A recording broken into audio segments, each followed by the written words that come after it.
মোদিজি, অমিতজি এবং রাজনাথ সিংজি, আপনারা বাংলাদেশ সেনাবাহিনী যেটা দেখেছেন ৭২ সালের সেই সেনাবাহিনী এখন আর নাই। আমরা এখন যুদ্ধোপযোগী এবং যে কোনো শত্রু মোকাবেলায় প্রস্তুত। আপনারা আর আস্ফালন তুলবেন না। ইস্টার্ন সেক্টর, ইস্টার্ন কমান্ড গোছানোর ভয় আমাদেরকে দেখাবেন না। শুধু আমরা সশস্ত্র বাহিনী নই, ১৭ কোটি জনতা আছে আমাদের সাথে আপনাদেরকে সীমান্তেই রুখে দিতে। শুভেচ্ছা বন্ধুরা। রাজধানীতে হুক্কা হওয়া, কত ডলারে কত রুপিতে তুমি হুক্কা হওয়া থামাবে? হুক্কা হওয়া এক ভিডিও ক্লিপটি দেখলেন। হুক্কা হওয়া ২ মেজর দেলোয়ার হোসেন অবসরপ্রাপ্ত বলছে, ফেনী খেতে আসলে ত্রিপুরা গিলে ফেলব। তিনি ফেসবুকে একটা ছবির ক্যাপশনে লিখছেন, যারা ফেনী এলাকা নিয়ে শঙ্কিত তাদের জন্য এই পোস্ট। কম্পিউটারের মাউস দিয়ে এখন তাড়াহুড়া করে আঁকা, তাই যারা বোঝার বুঝে নেবেন। ইনশাল্লাহ সেই ভুল করার মতো সাহস ওনাদের হবে না। কেউ স্বীকার করতে গেলে নিজে শিকার হতে চায় না। আর সেনাবাহিনী এত বছর ধরে শীত ও গ্রীষ্মকালীন প্রশিক্ষণে এই সব এলাকা রক্ষা করার প্রশিক্ষণ করে আসছে যুগ যুগ ধরে। তবুও অতিরিক্ত প্রতিরক্ষা ব্যবস্থা নেওয়া হচ্ছে, যা নিরাপত্তার স্বার্থে বলা যাবে না, উচিত নয়। শুধু এটুকুই বলবো যে ফেনী খেতে চাইলে ত্রিপুরা খেয়ে দেবো ইনশাল্লাহ। বাংলাদেশের মুসলমানরা ধর্মের ক্ষেত্রে কিছু অলসতা করলেও দেশ ও ধর্মের জন্য জীবন দিতে এক মুহূর্ত দ্বিধা করে না। গরুর মূত্র পান করতে জানে, কিন্তু মাংস খাইতে জানে না। মূত্র পান করে যুদ্ধ করা যায় না, বরং শুধু প্রোপাগান্ডা করা যায়। হুক্কা হওয়া ৩, তার নাম মেজর জেনারেল আলম ও ফজলুর রহমান। একসময় বিডিআর প্রধান ছিলেন। রীতিমতো উন্মাদ তিনি, এখন বিডিআর সংস্কার কমিশনের প্রধান। উন্মাদ ইউনূসের দোসর। ইউনূস তার মতো সবাইকে একসাথে জড়ো করে সংস্কারের ভূমিতে হাল দিয়ে চাষ করছে। সে একজন রাষ্ট্রের ঊর্ধ্বতন বেতনভুক্ত কর্মচারী, তবে উন্মাদ। বিবেচক হলে কেউ তার মতো উন্মাদ হতে পারে না। এইসব পাগল নিয়ে সংস্কার কমিশন। তদুপরি ইউনূসও কম যায় কিসে? ইউনূসও যুদ্ধের প্রস্তুতি নিতে বলেছেন।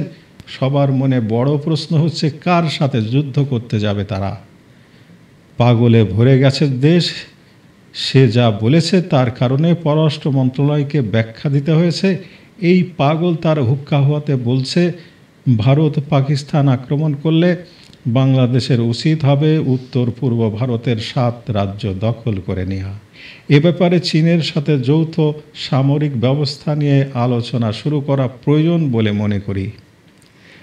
এসব হুক্কা হওয়াদের জন্য কিছু কথা বলতেই হয়। তুরস্কের সাথে পাকিস্তানের অস্ত্র ক্রয় চুক্তি আছে। তুরস্কের হারকিউলিস 130 কার্গো বিমান পাকিস্তানের করাচি বিমানবন্দরে অবতরণ করেছিল জ্বালানি সংগ্রহের জন্য।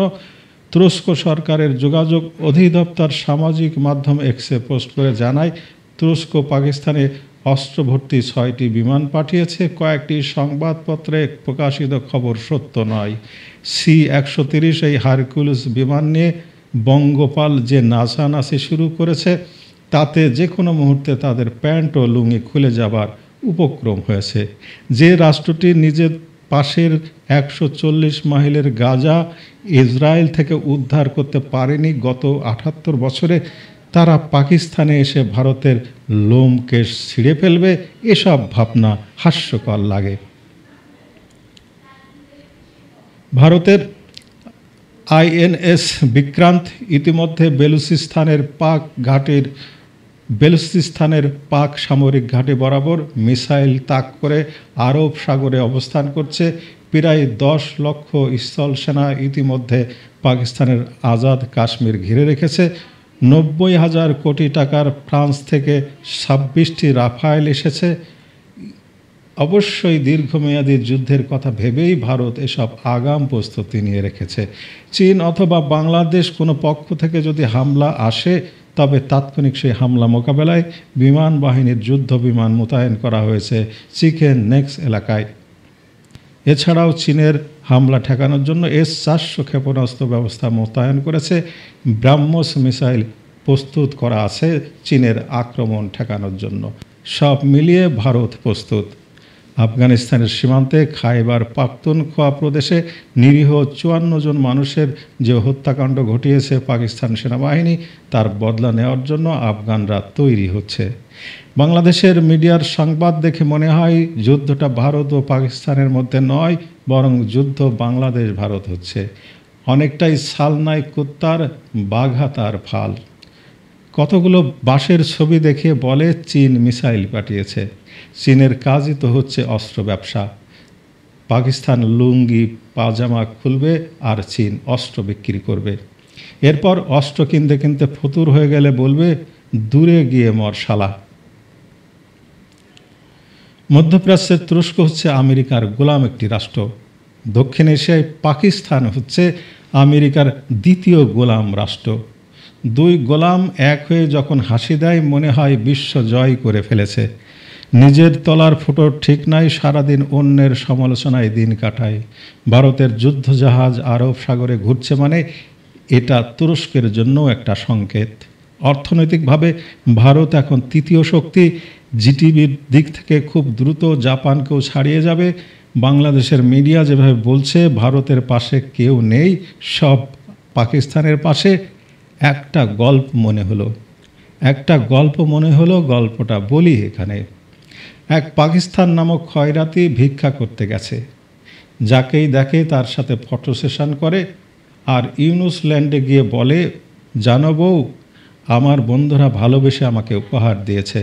ইউনুস ল্যান্ড নামক বউ খুব খুশি হয়ে পাকিস্তানকে জামাই আদর করতে গিয়ে টিভি অন করে দেখে পাকিস্তানের সেই বিদেশি বন্ধুরা বলছে পাকিস্তান একটি খয়রাতি রাষ্ট্র, ওদের স্বভাব হচ্ছে ভিক্ষা করা, সারাক্ষণ কানের কাছে মশা ও মাছির মতো অস্ত্র দেন, ভাত দেন, আমারে কয়টা টাকা দেন বলে ঘ্যান ঘ্যান করে।